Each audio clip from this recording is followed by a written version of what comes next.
estamos aqui mais uma vez para tratar da quarta lição do primeiro trimestre de 2024, a revista O Corpo de Cristo, a lição de número 4, que vai falar sobre a Igreja e o Reino de Deus. Você está no canal Refletindo EBD, eu sou o presbítero Rodrigo Muniz, da Assembleia de Deus, Ministério Plantar, em Juiz de Fora, sediada em Jacarezinho, no Rio de Janeiro. E nós vamos começar a tratar sobre o reino de Deus nessa lição abençoadora, lição muito rica, que traz o reino de Deus de uma maneira bem abrangente. Reino de Deus que poderia perfeitamente tratar uma revista somente sobre o reino, falando do reino em passado, presente, futuro, tudo aquilo que abrange o reino, o contexto de igreja. Nós vamos tratar mais propriamente, como a revista traz o assunto o corpo de Cristo, né, falando da origem, natureza e vocação da igreja no mundo, o contexto do reino envolvendo a igreja. Você que já está conosco aí, curte, comenta, compartilha o material aí e vai divulgando aquilo que nós estamos trazendo por trabalho a respeito da obra de Deus, da Santa Palavra, das Santas Escrituras, né, que nós possamos aprender juntos sobre assuntos concernentes à Palavra do Senhor. Para iniciar, nós vamos já tratar sobre o assunto do reino de Deus e o reino dos céus. Há algumas dúvidas, né, a respeito desse assunto e muitos perguntam, principalmente alunos mais iniciantes, e precisamos, né, dirimir as dúvidas a respeito de alguns assuntos, algumas maneiras de linguagem que acabam sendo proliferadas no nosso meio, mas que às vezes só por conta de linguística mesmo, né, que é a questão do reino de Deus e reino dos céus, que são sinônimos. Mas por que a palavra de Deus nós vamos perceber as duas maneiras de linguagem? Né? Nós vamos perceber que em Mateus, que é o evangelho tratado aos judeus, né, há uma respeitabilidade um pouco maior a respeito do nome de Deus. E por isso em Mateus nós vamos encontrar sim o reino de Deus, falando sobre o reino de Deus, mas o reino dos céus é mais citado, evitando assim trazer o nome de Deus, né, na sua linguagem. Já nos outros evangelhos o reino de Deus é mais citado, né, e vamos perceber que há uma questão somente de nomenclatura mesmo, mas são sinônimos. Reino de Deus e reino dos céus não há diferença. Há um consenso praticamente entre o contexto teológico a respeito desse projeto linguístico. Sendo assim um consenso geral, nós vamos começar a tratar da questão do reino de Deus, falando principalmente do nosso contexto universal. A lição fala sobre esse contexto da universalidade do reino de Deus, e nós vamos perceber que há várias passagens que falam sobre o contexto universal do reino. Nós deixamos aí uma passagem que se encontra em Salmos de número 47, versículo de número 8, onde o salmista diz: Deus reina sobre as nações, Deus se assenta sobre o trono da sua santidade. Deixando muito claro, né, que ainda não havia um contexto de toda a universalidade, do tamanho do mundo, um conhecimento, né, dos continentes, ainda não existia esse conhecimento, mas o salmista deixa claro que o reino de Deus ele é pleno sobre toda a humanidade, sobre tudo aquilo que é dado por criação e conhecimento do homem e não conhecimento dele também, deixando clara a soberania de Deus nesse texto. Ainda o Salmo de número 145, versículo 13, vai deixar clara a temporalidade do reino de Deus, né? Do antes, do durante e do depois. O texto diz assim: o teu reino é um reino eterno, o teu domínio estende-se a todas as gerações. Então, se é a todas as gerações, presume-se tanto das anteriores, quanto da atual, quanto das posteriores, deixando claro essa atemporalidade do reino de Deus. Ainda tratando sobre contextos de tempo, vamos ao passado. E quando a gente fala de passado, não tem como não falar do cabeçalho da nossa Bíblia, que vai falar lá em Gênesis capítulo 1, versículo 1, desde o princípio. Simples, resumido, mas que fala muito aos nossos corações, que diz assim: no princípio criou Deus os céus e a terra. Resumidamente, falando da obra do Senhor, né, do seu senhorio no passado e desde a criação e desde antes da própria criação, o Senhor é Deus em seu trono, em seu reinado. Ainda trazendo essa temporalidade, nós viemos para o presente, para a nossa geração, para o contexto atual, que é o contexto de Novo Testamento. Efésios 1, capítulo 1, né? Versículo 20 ao 23, vai deixar claro que o Senhor se assentou, né, acima de todo o principado e potestade e domínio e de todo o nome que se nomeia, não só neste século, mas também no vindouro. Então, deixando claro que neste século já, mas também já deixando uma posteridade. E esse texto se completa nessa questão futura, falando em Apocalipse, capítulo de número 11, versículo 15, quando fala que ao tocar do sétimo anjo a trombeta, houve no céu grandes vozes que diziam: os reinos do mundo vieram a ser do nosso Senhor e do seu Cristo, e ele reinará para todo sempre. Então traz uma promessa futura. Existem muitos outros versículos que vão deixar isso muito claro, essa temporalidade, a universalidade, passado, presente e futuro. Isso fica muito claro no decorrer da história do contexto da igreja. Agora vamos perceber aí o contexto da igreja como agente na função do reino. A igreja, ela não é o reino de Deus, mas ela é um agente do reino, propriamente com as suas funções designadas e pré-estabelecidas pelo Senhor e também direcionada pelo Espírito Santo, ao qual o Senhor nos deixou por consolador, aquele que nos direciona sobre todas as coisas que a igreja tem por patência, por obrigação, por contexto de obra, de trabalho, da obra salvífica de Cristo através das nossas vidas, refletindo aqueles que são alcançados através de nós. E para isso nós precisamos entender esse contexto nosso de igreja, nosso papel no reino, né? E aí vamos entender, como já citamos de maneira genérica na questão da origem, precisamos entender as nossas origens para saber de onde viemos e para onde vamos. E aí quando nós vamos tratar de origens, não tem como não passar pela nação de Israel, como já trata o próprio comentarista trazendo esse contexto. E aí nós vamos perceber o papel importante de Israel no contexto de igreja e de reino. É a nação maternal da igreja, né? Que hoje esse reino que começou no contexto de nação, através de Israel, da nação santa, se estendeu a toda a terra. E hoje, né, nós vamos perceber que essa magnitude, né, não que o Senhor não reinasse em toda a terra antes de Israel, no contexto judeu, ter negado o Senhor, mas o reinado ele sempre persistiu. Mas Israel ainda tem promessas a se cumprir no contexto escatológico.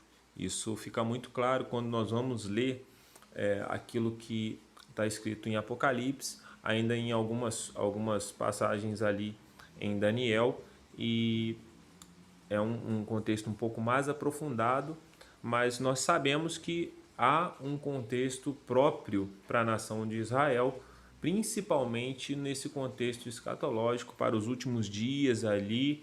Nós vamos perceber que há um contexto separado, um contexto diferenciado. No entanto, para todo o ser alcançar a salvação, é necessário o arrependimento, verdadeiramente diante do sacrifício salvífico de Cristo. Deixar isso muito claro, né, para que nós venhamos a entender o nosso contexto à luz das Santas Escrituras. Ainda navegando para nosso segundo tema, aqui dentro dessa dinâmica, que é o mal moral. E é uma dificuldade das pessoas entenderem, cria-se até alguma revolta em alguns sobre tudo aquilo que nos cerca, né? Guerras, circunstâncias de injustiça, mas precisamos entender que essas mazelas sociais, morais que nos cercam, elas são adventos do pecado. Elas não vêm de uma vontade plena do Criador, mas sim de uma permissão de Deus. E aí precisamos entender essa dinâmica de diferença entre a vontade de Deus e a permissão de Deus. Deus permite, dadas as circunstâncias, mas a vontade de Deus é de que todos se salvem. A palavra de Deus deixa isso muito claro, né? É o bem de todo homem, é o bem de todo o ser, se transformando de criatura em filho, através do evento salvífico da cruz do Calvário. E lembrando que, embora muitos já estejam pregando dessa forma, que o crente ele não passa por essas mazelas, por essas dificuldades, mas nós sabemos que, segundo a palavra de Deus, esses sofrimentos, essas dificuldades, essas dores, elas também são passivas da vida do crente, né? E quantos foram os mártires cristãos que tiveram, né, as suas vidas dilaceradas por circunstâncias de doenças e injustiças, mas o mais importante foi justamente o contexto de espiritualidade, o contexto de aonde as suas almas iriam descansar depois dessas dificuldades, dessas guerras, dessas batalhas em carne. Isso que é a essência do Evangelho, essa é a importância de tudo aquilo que já foi feito por nós. Já navegando o terceiro contexto, que é o de conversão. O novo nascimento, ele é o único passaporte para a entrada do reino. João, capítulo 3, versículo 3, diálogo muito conhecido entre nosso Senhor e Nicodemos. Quando Nicodemos, encucado com tudo aquilo que o Senhor vinha fazendo, ele percebe que não tem como não ser de Deus fazendo as coisas que Jesus fazia. E dado esse questionamento no diálogo, o Senhor responde a ele: na verdade, eu te digo que aquele que não nascer de novo não pode ver o reino de Deus. O reino de Deus, ele é separado, preparado para os santos. E quantas são, né, as parábolas em que o Senhor faz essas analogias sobre o reino de Deus. O reino de Deus é como? O reino de Deus é sempre trazendo algumas analogias dentro das parábolas para que possamos entender, porque o entendimento do homem é muito raso a nível das coisas espirituais e o Senhor gradativamente vai se revelando para que pudéssemos ter uma constância em vigilância a respeito de guardar aquilo que o Senhor já nos deu e permanecer no propósito de vigilância diante do contexto ao qual fomos inseridos através da salvação. Ainda aí para o nosso quarto tópico, nós vamos perceber que fala sobre o agora. O reino de Deus se manifesta atualmente em nós, através de nós como igreja, em toda a sua funcionalidade física e espiritual. Por que a gente precisa estar atento a isso? Porque senão nós vamos cair num contexto de, já sendo crentes novos, nascidos em Cristo, tão somente aguardar a vinda do Senhor. E glória a Deus por isso. Precisamos sim estar atentos e vigilantes a isso, mas não parados, prostrados, como os anjos disseram àqueles que viram o Senhor assunto aos céus. Por que olhas para cima? Porque nós não podemos ficar parados. Nós temos uma missão, nós temos um trabalho a fazer, nós temos algo a se cumprir e precisamos estar focados nisso. Porque senão nós vamos cometer os mesmos erros que os judeus cometeram quando o Senhor veio e esperavam um Messias histórico, um Messias que assentasse ao reino físico, né? A ponto de o Senhor ir se revelando gradativamente e falar, não, meu reino não é desse mundo, porque era o que se esperava, era o que a nação judia se esperava, um Messias para aquele tempo, para aquele reino, um Messias político. Assim também nós não podemos interpretar da nossa vã maneira de viver que nós, uma vez novos nascidos, tão somente esperemos o Senhor voltar. Nós temos algo a fazer, há uma obra a ser exercida diante daquele que nos foi dado por trabalho, por propósito no Senhor. E esse texto que se encontra em João, capítulo 4, versículo 23 e 24, no diálogo entre o Senhor e a mulher de Samaria, vai deixar muito claro um contexto de adoração, muitas das vezes distorcido, mas verdadeiramente os adoradores que adoram o Pai em espírito e em verdade são os que fazem a sua vontade. E fazer a vontade de Deus, ele não é simplesmente num contexto de adoração, muitas das vezes é falado isso num momento de louvor, num momento em que está assim, entoando uma música direcionada ao Senhor, ainda que de pleno coração, mas o texto vai falar, no contexto de adoração, é de fazer a vontade do Pai de uma maneira plena, de uma maneira em que venha a se agradar o Senhor, porque em espírito e em verdade é uma maneira integral de estar adorando a Deus. Então esse reino, ele agora, para nós, ele está sendo vivido. E é isso que precisamos colocar em prática dentro do nosso contexto do dia a dia. E aí, caminhando para o nosso quinto tópico aqui, nós vamos ver a questão da linguagem, que é justamente através disso que a gente vai poder transmitir aquilo que o Senhor nos deixou por mensagem, que é a linguagem universal do reino de Deus, que é o Evangelho. Isso fica latente em Marcos 16:15, onde deixa por ordenança que nós fôssemos por todo mundo pregando o Evangelho a toda criatura. E para finalizar, nós vamos perceber que isso que é transmitido pelo reino no decorrer da história, desde o princípio dos tempos. O amor verdadeiramente é a natureza do reino, né? A plenitude, a manifestação revelada à humanidade, que chega assim, no seu ápice na cruz do Calvário, mas quando nós vamos perceber desde o início das Escrituras, o amor de Deus é pleno sobre toda a sua criação, sobre todo o contexto natural, e nós podemos perceber isso, como tudo emana o amor de Deus. Basta observar uns 15 minutos da natureza, você vai perceber aí, até menos, você passa em locais que você observa como a natureza é perfeita, como tudo que Deus faz é pleno, né? E como já foi dito, essa plenitude ela emana plenamente na cruz do Calvário, se revelando por amor de Deus. E verdadeiramente essa deve ser a nossa essência, a nossa natureza e o nosso reflexo num tempo tão difícil, né? Nós somos os agentes do reino e precisamos transmitir, revelar isso, que o Espírito Santo nos ajude nessa missão de verdadeiramente transmitir, através de amor, através do Evangelho, através das nossas atitudes, o reino